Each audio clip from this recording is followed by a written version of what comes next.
আপনি যদি social media ব্যবহার করে থাকেন বা মিমস দেখে থাকেন তাহলে আমি নিশ্চিত আপনি এই ক্যারেক্টারটাকে একবার হলেও দেখেছেন। আর বর্তমানে এই সিগমা মেল ট্রেন্ডিং এর একজন পরিচিত মুখ হচ্ছে প্যাট্রিক বিটম্যান।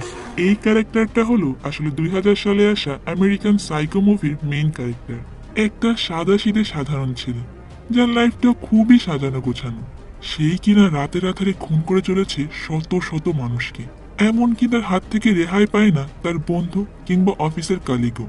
তবে সব থেকে অবাক করা ব্যাপার হলো এই ছেলেটা যে একজন সিরিয়াল কিলার এটা জানার পরেও পুলিশ তাকে অ্যারেস্ট না করে ছেড়ে দেয়। তাহলে এখন প্রশ্ন হচ্ছে, এত এত মার্ডার করার পরেও পুলিশ তাকে কোনো শাস্তি না দিয়ে কেন ছেড়ে দিল? আর এই ছেলেটাই বা কিভাবে একজন সাধারণ মানুষ থেকে পরিণত হলো একজন ভয়ঙ্কর সিরিয়াল কিলারে? এই সব কিছুই জানবো আমরা আজকের এই গল্পে। তো চলুন বন্ধুরা, বেশি পক পক না করে আপনাদের সঙ্গে নিয়েই ঘুরে আসি আমেরিকান সাইকো মুভির গল্প থেকে। এই যে ছেলেটাকে দেখতে পাচ্ছেন তার নাম প্যাট্রিক বিটম্যান, আর সে একজন 27 বছরের যুবক। তো প্যাট্রিক বিটম্যান ওয়াল স্ট্রিটে কাজ করে, তবে সে নিজের প্রতি আবার খুবই অবসেসড। প্রতিদিন নিয়ম করে শরীরের যত্ন নেওয়া, গোসল করা, এমনকি গোসলের পরে বিভিন্ন রকম শ্যাম্পু, সাবান, ফেস মাস্ক এবং ব্যায়াম করে নিজেকে ফিট রাখা, এই সব কিছুই যেন প্যাট্রিকের জীবনের একটা অপরিহার্য অংশ। মানে এক কথায় প্যাট্রিক বিটম্যানের লাইফটা আসলে খুবই গোছালো। তবে তার কিন্তু একটা বাজে স্বভাবও আছে। সে আবার তার বন্ধুদের কাছে শো অফ করতে বেশ পছন্দ করে, এমনকি মাঝে মধ্যে সে তো নিজের স্বার্থের বাইরে গিয়ে শো অফ করে ফেলে। আসলে সত্যি কথা হচ্ছে, যাদের টেন্ডেন্সি থেকে শো অফ করা তাদের মাথায় আসলে থাকেই না যে তাদের ক্ষমতা কতটুকু। তারা ভাবে যে শো অফ করতে পারলে হয়তোবা মানুষ তাকে বড় মনে করবে, অথচ তার পিছনে যে তাকে নিয়ে কত প্রকার গালমন্দ হয় সে যদি তা একবার জানতো। যাই হোক, তো সেই দিন রাতে প্যাট্রিক আবার তার বাসায় এক প্রস্টিটিউটকে নিয়ে আসে, আর পরের দিন সকালেই রক্তমাখা চাদর নিয়ে লন্ড্রিতে যায় সেটা ধোয়ার জন্য। আর এর পরের দিনই সে তার ফিয়ন্সে প্রোটনিকে নিয়ে বারকরিয়া নামে একটা রেস্টুরেন্টে যায়। কিন্তু সে তার বন্ধুদের কাছে এসে গল্প দিয়ে বলে যে সে নাকি প্রোটনিকে নিয়ে শহরের সব থেকে বড় এবং দামি রেস্টুরেন্ট ডরসিয়াতে গিয়েছিল। কিন্তু সত্যি কথা হলো, ডরসিয়াতে যাওয়ার মতো মুরত প্যাট্রিকের নেই। তো পরের দিন প্যাট্রিক অফিসে গেলে তার কালিগ এবং বন্ধু পল এসে বলে যে এই ফ্রাইডে ডরসিয়াতে আমার রিজার্ভেশন আছে। তো ওই দিন লাঞ্চে প্যাট্রিক তার নতুন তৈরি ভিজিটিং কার্ডটা তার সব বন্ধুদেরকেই দেখায়। আসলে প্যাট্রিক ভেবেছিল হয়তো একমাত্র তার ভিজিটিং কার্ডটাই সব থেকে বেশি সুন্দর হয়েছে। কিন্তু যখন পল তার ভিজিটিং কার্ডটা দেখায় তখন পলের ভিজিটিং কার্ড দেখে প্যাট্রিকের মনে তো ভীষণ হিংসা হতে শুরু করে। পলের কার্ড কিভাবে তার কার্ডের থেকে ভালো হলো এটা সে কোনোভাবেই মেনে নিতে পারে না, আর তাই তো সে প্রচন্ড রাগে ফেটে পড়ে। আর এই ব্যাপারটা আবার প্যাট্রিকের বেশ ইগোতেও লেগে যায়। তো ওই দিন তো সে প্রচন্ড রেগে মেগে অফিস থেকে বাড়ি ফিরতে থাকে। আর ওই সময় আবার রাস্তায় একজন হোমলেস ব্যক্তিকে দেখে প্যাট্রিক তাকে সাহায্য করার জন্য এগিয়ে যায়। কিন্তু অদ্ভুতভাবে সেই লোকটাকে সাহায্য না করে তার ব্যাগ থেকে একটা ছুরি বের করে ওই লোকটাকে ছুরি দিয়ে খুব বাজেভাবে মেরে সেখান থেকে পালিয়ে যায়।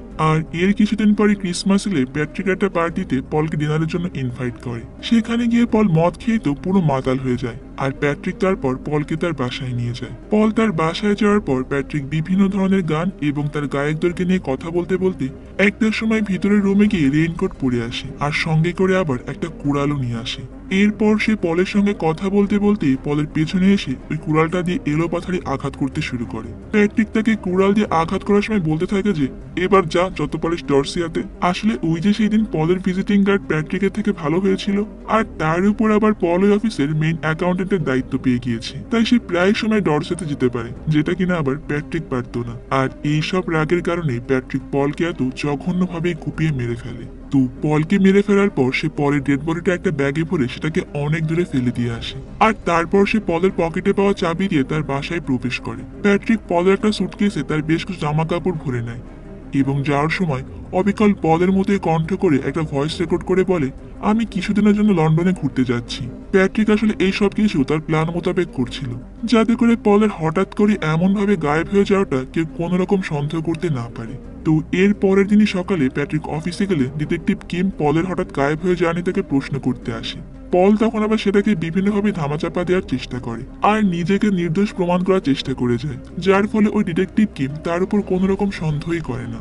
তো এরপরে দৃশ্য পরিবর্তন হলে আমরা দেখতে পাই ওই দিন রাতে বাড়ি ফিরে প্যাট্রিক জিম করছিল, আর ওই সময় টিভিতে একটা সাইকো কিলারের মুভি চলছিল। আসলে প্যাট্রিকের বাড়িতে সারাক্ষণই সাইকো কিলারদের মুভি, মারামারি, কাটাকাটি এইসব ভিডিওই চলতে থাকে। আর এইখান থেকে আমরা প্যাট্রিকের মানসিক অবস্থা বুঝতে পারি। তো একদিন রাতে অফিস থেকে বাড়ি ফেরার সময় প্যাট্রিক দুইজন প্রস্টিটিউটকে তার বাসায় ধরে নিয়ে আসে।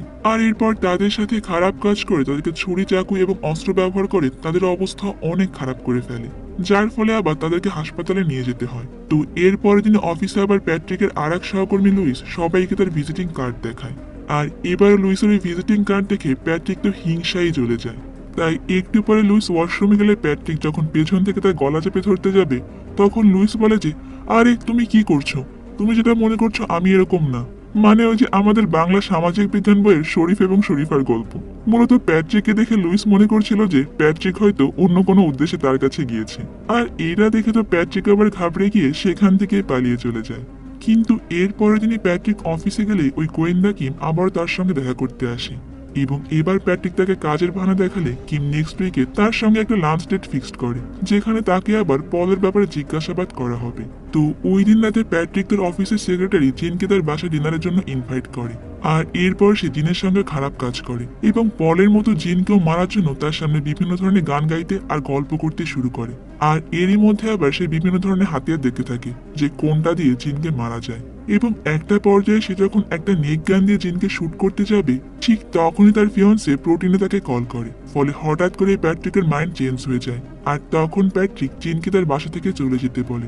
জিন হঠাৎ করে প্যাট্রিকের এমন অদ্ভুত ব্যবহার দেখে অনেক ভয় পেয়ে যায়। তাই সে কোনো কিছুই না বলে চুপচাপ তার বাসা থেকে বের হয়ে যায়। তো এরপরে কিমের কথা মতো নেক্সট উইকে প্যাট্রিক তার সঙ্গে দেখা করে। আর এবার কিমের কথা শুনে প্যাট্রিক বুঝতে পারে যে পলের গায়েব হয়ে যাওয়ার জন্য পুলিশরা তাকেই সন্দেহ করছে। তো ওই দিন রাতে প্যাট্রিক আবারও দুইটা মেয়েকে নিয়ে পলের বাড়িতে যায়। আসলে পলকে মেরে ফেলার পর থেকে তার বাসাটা খালি পড়ে থাকার কারণে প্যাট্রিক প্রায় সময় বিভিন্ন মেয়েকে নিয়ে পলের বাড়িতেই উঠত। মানে ফাঁকা বাড়িতে তার ওইসব কাজ করতে বেশি সুবিধা হতো। যাই হোক, তো সেখানে গিয়েও সে খারাপ কাজ করার সময় একটা মেয়েকে মেরে ফেলে। আর এই দেখে বাকি মেয়েটা ওখান থেকে পালিয়ে যাওয়ার সময় সে ওই বাড়িতে আরো অনেক মানুষের ডেড বডি পড়ে থাকে দেখে। এদিকে ওই মেয়েটাকে পালিয়ে যেতে দেখে প্যাট্রিক উপর থেকে তার উপর চেন মারে, যার ফলে ওই মেয়েটা সেখানেই মারা যায়। আর এখানেই আমরা প্যাট্রিকের একটা ভয়ঙ্কর রূপ দেখতে পাই। তো এরপর দিন রাতে প্যাট্রিক যখন এটিএম বুথ থেকে টাকা তুলতে যাবে, তখন হঠাৎ করে সেখানকার স্ক্রিনে লেখা ওঠে ফিড মি আ কার্ড, অর্থাৎ আমাকে একটা বিড়াল খাও। আর এটা দেখে তো প্যাট্রিক রাস্তা দিয়ে যাওয়া একটা মহিলা বিড়ালকে তুলে নেয় গুলি করার জন্য। আর এই দেখে ওই মহিলাও তাকে বাধা দিতে এলে প্যাট্রিক সঙ্গে সঙ্গে গুলি করে ওই মহিলাকে সেখানেই মেরে ফেলে। আর এই দৃশ্য পুলিশ দেখে ফেলায় পুলিশ তার পেছনে এলে পুলিশের সাথেও তার গোলাগুলি হয়, যার ফলে আবার সেখানে বেশ কিছু পুলিশ মারাও যায়। কিন্তু অদ্ভুতভাবে তারা প্যাট্রিকের কোনো ক্ষতিই করতে পারে না। এমনকি অফিস পর্যন্ত যেতে যেতে প্যাট্রিক তার সামনে যাকেই দেখছিল তাকেই গুলি করে মেরে ফেলছিল। ওদিকে ওই ঘটনার পর পুলিশ হেলিকপ্টার নিয়ে পুরো শহরে প্যাট্রিককে খুঁজে বেড়াতে থাকে। আর এদিকে আবার প্যাট্রিক তার উকিল হ্যারল্ডকে ফোন করে এই পর্যন্ত যতজনকে খুন করেছে তার সবকিছুই স্বীকার করে নেয়। এই জন্য পরের দিন সকাল হতেই প্যাট্রিক পলের বাসায় চলে যায়, কারণ সেখানে সে যত মানুষকে মেরেছিল তাদের ডেড বডিটা রাখা ছিল, আর সেগুলোকে তো তাকে এখন সরিয়ে ফেলতে হবে। কিন্তু এখানে আসার পর সে বেশ হতভম্ব হয়ে যায়, কারণ পলের বাসা এখন আর আগের মতো নেই। বাসাটাকে রিপেয়ার করে ভাড়া দেওয়া হবে, এই কারণে কর্তৃপক্ষ বাসার ইন্টেরিয়র পুরো চেঞ্জ করে ফেলেছে। প্যাট্রিক যেখানে ডেড বডিগুলোকে লুকিয়ে রেখেছিল সেখানে সেগুলো নেই, বরং সেখানে অন্য সব জিনিসপত্র রাখা রয়েছে। তখন সে ওখানকার একজন মহিলার কাছে এই ব্যাপারে জিজ্ঞাসা করলে ওই মহিলা তাকে বলে যে এখানে তারা কোনো কিছুই দেখতে পায়নি, আর এই বাড়িতে পল নামের কেউই থাকে না। এটা শুনে প্যাট্রিকের মাথা পুরোপুরি ঘুরে যায়। তাই সে সেখান থেকে ফিরে তার সেক্রেটারি জিনকে ফোন করে কান্নাকাটি করে। আর এরপর সে সেখান থেকে অফিসে গেলে তার উকিল হ্যারল্ডের সঙ্গে তার দেখা হয়। তখন প্যাট্রিক তাকে গত রাতে পাঠানো সে ভয়েস রেকর্ডারের কথা বলে। আর তখন হ্যারল্ড তাকে অবাক করে দিয়ে বলে যে হ্যাঁ শুনেছি তোমার পাঠানো জোকসটা আসলে অনেক ফানি ছিল। তো প্যাট্রিক তো তার মুখে এমন কথা শুনে অনেক কনফিউজড হয়ে যায়, কারণ সে তো তাকে কোনো জোক পাঠায়নি, তাহলে উকিল এসব কথা কেন বলছে। আর তাই তখন প্যাট্রিক আবারও পলকে মারার কথা স্বীকার করলে হ্যারল্ড বলে যে আমি 10 দিন আগে 2বার পলের সাথে গিয়ে লন্ডনে ডিনার করেছিলাম, তাহলে তুমি কিভাবে পলকে মারলে? হ্যাঁ, আর সেটা এখন লন্ডনে, আর এটা কিভাবে সম্ভব বলো তো? তুমি তো আমার সঙ্গে মজা করছো তাই না? তো প্যাট্রিকও তার কথাবার্তা শুনে কিছুই বুঝতে পারে না। এদিকে আবার প্যাট্রিকের সেক্রেটারি জিন তার অফিসে বসে প্যাট্রিকের ডায়েরিতে বিভিন্নভাবে মানুষকে হত্যা করার আর্ট দেখতে থাকে। আসলে প্যাট্রিক এই পর্যন্ত যাকে যেভাবে মেরেছে তার সবই পেইন্টিং এখানে আঁকা ছিল, আর এখান থেকে আমাদের কাছে সবটা ক্লিয়ার হয়ে যায় মূলত প্যাট্রিক এতদিন যেসব মানুষকে হত্যা করেছিল তার কিছুই সত্যি ছিল না। প্যাট্রিক আসলে একজন লোনলি মানুষ, আর তার আশেপাশের অনেক মানুষের উপর তার বেশ রাগ, তাই সে নিজের কষ্টগুলো অন্যদের অনুভব করাতে চায়। এমনকি সে এতটাই সেলফ অবজেস্ট যে সে কাউকে তার থেকে ভালো একদমই সহ্য করতে পারে না। এই কারণে কোনো কিছু হলেই সে মনে মনে তাদেরকে মার্ডার করার চিন্তা করত। আর এই সব কিছুই আমরা যে দেখেছি তা এতদিন ধরে সে হ্যালুসিনেট করছিল। আসলে বাস্তবে সে কাউকেই খুন করেনি, আর এই সব কিছুই ছিল তার আকাঙ্ক্ষা। বাস্তবে আসলে যেহেতু কিছুই ঘটেনি তাই পুলিশ তাকে এই কারণে কোনো শাস্তিও দেয় না, আর এইভাবেই একজন ভয়ঙ্কর সিরিয়াল কিলার মুক্তি পেয়ে যায়। আর আমাদের আজকের এই গল্পটা এখানেই শেষ হয়ে যায়। আসলে সামান্য হ্যালোসিনেট করে একজন মানুষ যে কিভাবে সিগমা মেল হতে পারে এটা আমার জানা নেই। আর সত্যি যদি আপনি মিসোজিনিস্ট মানে নারী বিদ্বেষী হয়ে থাকেন বা সিগমা মেল হয়ে থাকেন, তাহলে আপনার অবশ্যই উচিত একজন সাইকিয়াট্রিস্টকে দেখানো, কারণ আপনার ঘরে আপনার মা, বোন, স্ত্রী সহ আপনার মেয়েও আছে। তাই নারীদের উপর এরকম রাগ পোষণ করা আপনার একেবারেই উচিত না।